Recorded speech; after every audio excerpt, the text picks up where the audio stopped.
Boogie Buzz back with another video. Y'all, when I say Woody, he really has a story to tell. And in this video I'm about to play that Vlad did with him, like you really get to see a softer side of him. You really get to see where he comes from and why he's the way he is. He always says he can't read and joke and stuff like that. And the true meaning, the reason why is because he had a head injury where he lost his memory. He couldn't speak anymore. Like he don't remember his past. He can't even remember moments he spent with his dad before his dad passed away. It's sad. But y'all watch. I think people will start to like Woody a lot more. I've already been liking Woody, because I could just see something different. But y'all watch. We've been talking about doing this for a minute. You know, I wanted the Young Thug trial to end before doing the interview because I understood that, you know, whatever we do, they're going to be watching it. So I didn't want potentially anything you and I said to go into Young Thug's case. But now, since he's taken time served, I feel like it's a good time for us to actually talk. Yeah, they've been pulling me over too. I done got pulled over 3 times in the last 2 days. Okay. In Atlanta. Yeah, man. Hey, man, you're popular out there. Yeah. Well, it's your first time here, so I want to start in the very beginning. So you were raised in Mechanicsville. Most definitely. Okay. And what was that like at the time? You know, when I was growing up, you didn't have an internet, so, you know, it was just, you know, everybody in the hood chilling, you feel me? Like, it was different from what it is now. I don't get what you mean, like, what? Well, okay, so let me rephrase that a little bit. You were growing up and you had 10 brothers and sisters. So it was a lot of kids in the house. How many boys, how many girls? 6 girls and there's 4 boys total. Okay, all the same parents?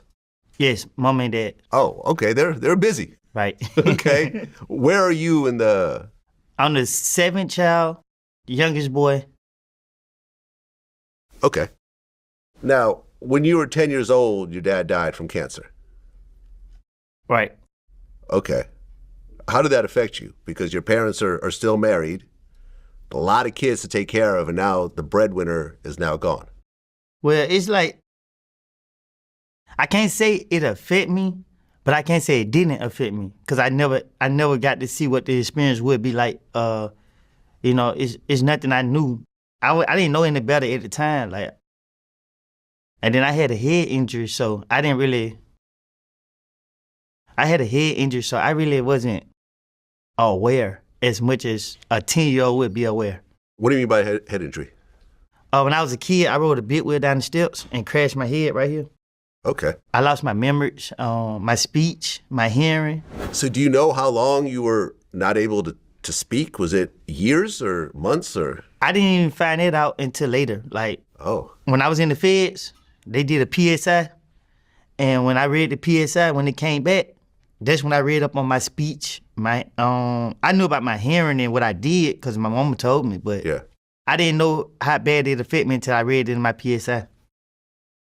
Okay. So by the time you became able to speak and, you know, all your senses came back, your dad was already gone. No, I actually remember when he died. I remember the night that, you know, he died. Uh-huh. I remember certain parts, but yeah, I remember certain pieces. I just don't remember like us spending time together. You feel me? So to be able to like, okay, this and that. That's too bad, man. Yeah. I think every son especially needs to have a dad in their life. Mm-hmm. You know, you lost yours early, and unfortunately, you don't remember a lot of the background. Sorry to hear that, man. Okay, so now you and your 9 siblings are growing up in a house with just a mom. How is she really managing to pay for everything? Well, we were surviving out the government. We got check from, you know, our daddy passing, food stamps, just like every other kid in the neighborhood. And, you know, My mom was a hustler. Okay. I think you mentioned on No Jumper that it was a trap house at one point. I did. Yeah. So was it? Not like a trap house, like you know how you get a trap house, but I guess so to a certain extent. Okay, but you were actually seeing sales happen within the house, people coming in and out and everything else like that? It wasn't that type, like, you feel me? But that's what we grew up around. Okay. Well, then when you were 17, your mom died. She died, yeah. From what? I think the hospital killed her, but I'm gonna let God deal with that and them people. But they claim it was cancer. Okay. And You and your mom were really close.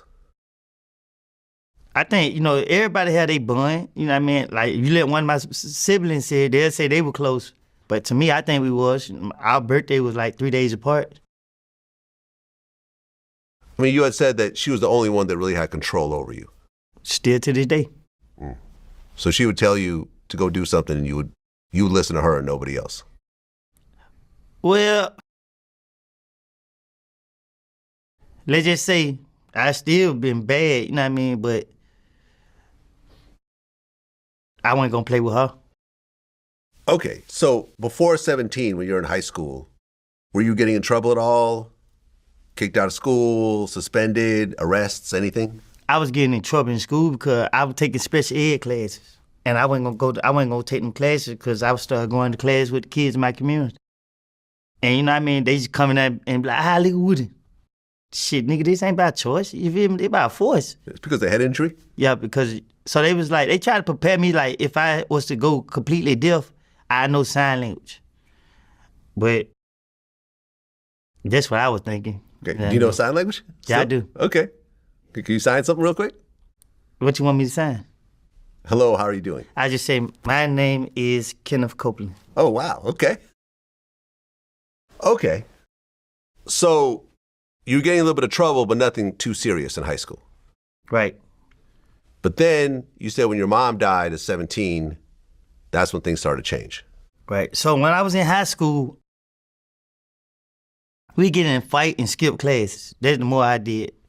When I got to high school, my neighborhood had beef with another neighborhood, and we all went to the same school and we ride together. But that's what it was, fight. So my mom come up to school, they let me go back. But when she died, yeah, another fight had broke out, and then it wasn't me this time. I was already suspended. But it's a kid from my neighborhood with the same nickname as me, and everybody was saying our nickname. And when I came back to school, the first day after she died, my first day back at school, they pulled me to the office and kicked me out. So I was like, damn. I really didn't want to go to school, but it just like, damn, y'all gonna kick me out of school my first day back? Like, it wasn't no sympathy, but they said that the school was like, instead of sending you to an alternative school, we just gonna give you your withdrawal papers and you can go enroll in another Atlanta public school. I was like, well, y'all could just keep that shit. I threw it in the trash and went on about my life. Okay, so you didn't graduate? No, I didn't. Okay, did you ever get your GED afterwards? Nope. Okay. I went to jail. Okay. Yeah. But you knew how to read and write and math and everything else like that? I comprehend every now and then on certain stuff, like, so it's just like, shit, I don't know. Okay. When I was in the class, they didn't teach, being in special classes don't teach you as regular classes did. Huh. You feel me? Like, I might was in middle school learning basic math. So I learned, anything I know is come from what I seen as growing up in the streets.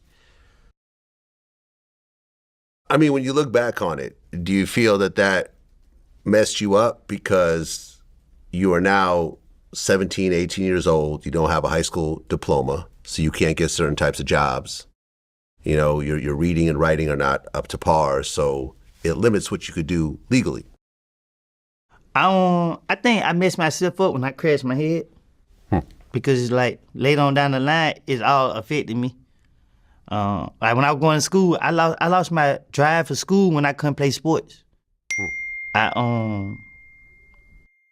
couldn't pass the physical. So when I was going to school, they not doing it as they doing it today, where deaf players can play in the NFL. They told me that I got a hearing problem. Somebody hit me too hard and knock out my hearing, you know. So I'm like, well, what's the purpose of going to school? I didn't think to be a lawyer, a doctor, someone that had to get a law degree or whatever. Not a law degree, but education. I thought about sports and that was it. Okay. Well, you had a best friend named DB. Mm-hmm. He got killed. Yes. How old were you at the time?